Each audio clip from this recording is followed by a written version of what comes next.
আসসালামু আলাইকুম, welcome to baby Noor's মম। আজকের আয়োজনে বাচ্চাদের জন্য খুবই পুষ্টিকর দুইটি নুডলসের রেসিপি নিয়ে হাজির হয়েছি।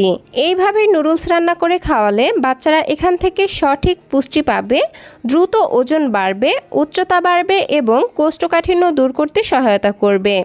7 মাস থেকে 10 বছর প্লাস বাচ্চাদের জন্য কিভাবে নুডলস রান্না করলে এই নুডলসটা অনেক বেশি পুষ্টিকর এবং হেলদি হবে তার প্রতিটি স্টেপই শেয়ার করব।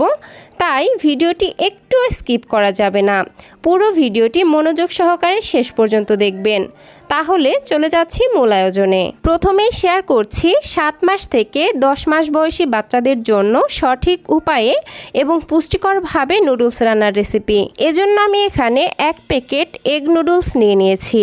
এটি বাচ্চাদের স্বাস্থ্যের কোনো ক্ষতি করে না, কিন্তু ইনস্ট্যান্ট নুডলস বাচ্চাদের স্বাস্থ্যের জন্য খুব একটা ভালো নয়। তাই বাচ্চাকে যদি নুডলস খাওয়াতেই হয় তাহলে রাইস নুডলস বা এই এগ নুডলস খাওয়াতে পারেন।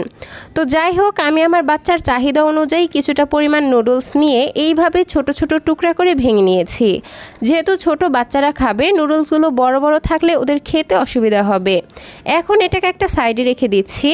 অন্য একটি বাটিতে নিয়ে নিচ্ছি একটি মুরগির ডিমের কুসুম। বাচ্চাকে যখন প্রথম ডিম খাওয়াবেন তখন শুধুমাত্র ডিমের কুসুমটা দিয়ে শুরু করবেন, কারণ ডিমের সাদা অংশে অ্যালবুমিন থাকে যা বাচ্চাদের শরীরে অ্যালার্জির মতো সমস্যা তৈরি করে। তো যাই হোক, এখন ডিমের কুসুমটাকে আমি একটি কাঁটা চামচ দিয়ে খুব ভালোভাবে ফেটিয়ে নিচ্ছি। ফেটানো হয়ে গেলে এটাকেও একটা সাইডে রেখে দিচ্ছি। আর নিয়ে নিচ্ছি একটি গাজর। গাজরটিকে এরকম একটি গ্রেটার দিয়ে আমার পরিমাণ মতো গ্রেট করে নিচ্ছি। গাজর দেওয়ার ফলে খাবারটি খুবই কালারফুল হয়, যেটা দেখতে সুন্দর লাগে, এজন্য বাচ্চারা খুবই পছন্দ করে খায়। তো এই তো গ্রেট করে নিয়েছি, এখন চুলায় চলে যাচ্ছি। প্যানের মধ্যে পরিমাণ মতো পানি খুব ভালোভাবে ফুটিয়ে নিয়েছি। তারপর ভেঙে রাখা নুডলসগুলো দিয়ে দিলাম। এখন একটি ঢাকনা দিয়ে ঢেকে এই নুডলসগুলোকে মোটামুটি 80% মতো সেদ্ধ করে নেব। তো ফিরে আসলাম মোটামুটি 5 থেকে 6 মিনিট পর। আর এতক্ষণে দেখতেই পাচ্ছেন নুডলসগুলো কিন্তু অনেকটাই সেদ্ধ হয়ে গিয়েছে। এখন এইরকম একটি স্ট্রেনারের সাহায্যে পানি থেকে নুডলসগুলোকে আলাদা করে নিচ্ছি। তারপর এই নুডলসগুলোকে ঠান্ডা পানি দিয়ে কয়েকবার পানি চেঞ্জ করে খুব ভালোভাবে ধুয়ে নিব। এগুলোকে ধুয়ে নিয়ে আবারও চুলায় চলে আসলাম। প্যানের মধ্যে আবারও দিয়ে দিচ্ছি 1.5 কাপ পরিমাণে পানি। তারপর দিয়ে দিচ্ছি গ্রেট করে রাখা গাজর, একই সাথে সেদ্ধ করে রাখা নুডলসও দিয়ে দিচ্ছি। এখন 4 থেকে 5 মিনিট রান্না করে এই গাজরগুলোকে সেদ্ধ হওয়া পর্যন্ত অপেক্ষা করছি। গাজর এবং নুডলস যখন পুরোপুরিভাবেই সেদ্ধ হয়ে যাবে তখন এরকম একটি ম্যাশার দিয়ে নুডলসগুলোকে খুব ভালোভাবে ম্যাশ করে নেব। যেহেতু নুডলসগুলো এখনও অনেকটাই লম্বা রয়েছে আর ছোট বাচ্চারা তো এইভাবে খেতে পারবে না, তাই বাচ্চার চাহিদা অনুযায়ী এই নুডলসগুলোকে ম্যাশ করে নিতে হবে। তো আমি আমার পছন্দ অনুযায়ী ম্যাশ করে নিয়েছি। আর দেখতেই পাচ্ছেন নুডলসগুলো কিন্তু অনেকটাই ছোট ছোট হয়ে গিয়েছে আর পানিটাও শুকিয়ে এরকম পর্যায়ে চলে আসছে। এখন আমি যে আগে থেকেই ডিমের কুসুমটা ফেটিয়ে রেখেছি সেই ডিমের কুসুম অল্প অল্প করে এই নুডলসের মধ্যে দিয়ে দিব আর একটি স্প্যাচুলা দিয়ে খুব ভালোভাবে মিশিয়ে নেব। এই পর্যায়ে চুলাটা স্লোতে রাখবেন, তাহলে দেখবেন যে এই ডিমের কুসুম একটু বড় বড় দলা পেকে যাবে না, একেবারে নুডলসের সঙ্গে খুব ভালোভাবেই মিশে যাবে। ডিম দেওয়ার পর আর 1 থেকে 2 মিনিটের মতো রান্না করেই নুডলসটাকে চুলা থেকে নামিয়ে ফেলবো। দর্শক, 1 বছরের কম বয়সী বাচ্চাদের খাবারে যেহেতু কোনো ধরনের লবণ ব্যবহার করা যাবে না, তাই আমি এই নুডলসে কোনো ধরনের লবণ দেইনি। আর তাছাড়াও গাজর দেওয়ার ফলে কিন্তু এটা একটু মিষ্টি মিষ্টি হয়েছে, যেটা বাচ্চারা খেতে খুবই পছন্দ করবে। তো আমি ঠিক এরকম ঘনত্বে রেখেই চুলা থেকে নামিয়ে নিচ্ছি। তৈরি হয়ে গেল বাচ্চাদের জন্য ভীষণই পুষ্টিকর, মজাদার এবং হাই প্রোটিন সমৃদ্ধ নুডলসের রেসিপি। বাচ্চাকে যদি প্রথম নুডলস খাওয়াতে চান তাহলে এই রেসিপিটা ফলো করে খাওয়াতে পারেন, কারণ এখান থেকে বাচ্চারা সঠিক পুষ্টি পাবে এবং অল্প খাবারে বেশি পুষ্টি পাবে। দর্শক, এই রেসিপিটা ফলো করে 7 মাস থেকে 10 মাস বয়সী বাচ্চাদেরকে খাওয়াবেন। তো এখন শেয়ার করছি 11 মাস থেকে 10 বছর প্লাস বাচ্চাদের জন্য মজাদার নুডলসের রেসিপি। এজন্য চুলায় একটি প্যান বসিয়ে দিয়ে দিচ্ছি 1 টেবিল চামচ পরিমাণ সরিষার তেল।